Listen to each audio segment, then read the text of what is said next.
Man's concept of flying originated with his observation of a single bird with its graceful movements in the air. That concept finally led to the development of a crude form of the powered flying machine. But it wasn't until the morning of December 17, 1903, that man mastered the concept of powered flight. At approximately 10:35, Orville and Wilbur Wright lifted their aircraft off the ground at Kitty Hawk, and at last they had solved a mystery that had baffled mankind down through the ages.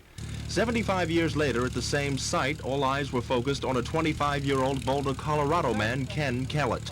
He would attempt to recreate one of man's greatest feats. At approximately the same time of the Wright brothers' flight, Kellett's plane attempted to get off the ground, but it didn't. In fact, he failed twice. But at 10:50 a.m., he did it.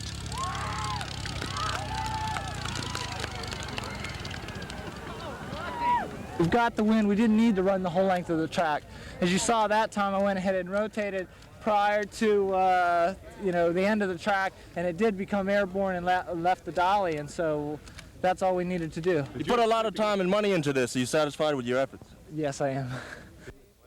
Those efforts cost Kellett nearly $8,000, which he says has left him broke. He says the replica will never fly again, but at least he can say all wasn't lost. For a brief moment, history reversed itself 75 years for Ken Kellett, his crew, and the thousands of onlookers. Although his flight was only a recreation, no one will argue that in actuality history was made.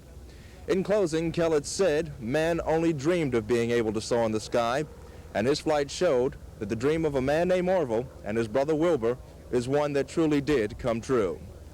Gary Mattingly, Area 10 Eyewitness News, reporting from the Wright Brothers Memorial in Kitty Hawk, North Carolina.